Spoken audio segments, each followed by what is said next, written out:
Сәлем баршаңызға. Бүгін сіздермен жасалу жолы өте оңай және де құрамына айран қосылатын дәмді пирогты бірге дайындайтын боламыз. Видеоны соңына дейін тамашалаңыздар. Ең алдымен 3 жұмыртқаны ағарғанша миксерлеп аламыз.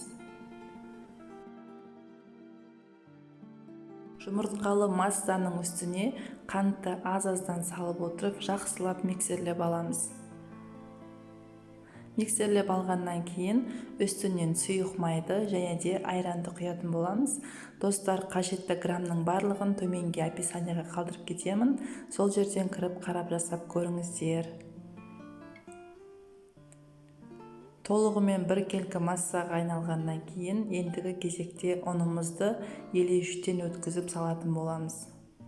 Оның үстіне 1 шай қасық қопсытқышты қосып жібереміз.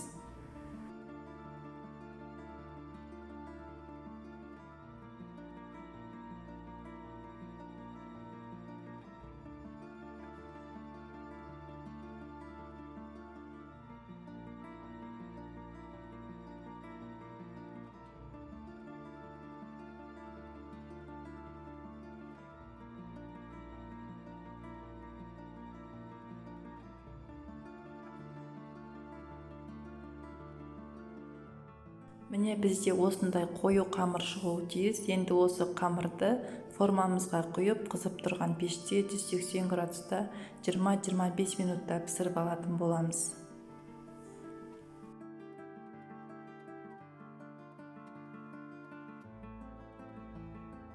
Міне біздің құрамы қолжетімді, өте дәмді болып шығатын пирогымыз дайын болды. Жасап көріңіздер, баршаңызға ас болсын.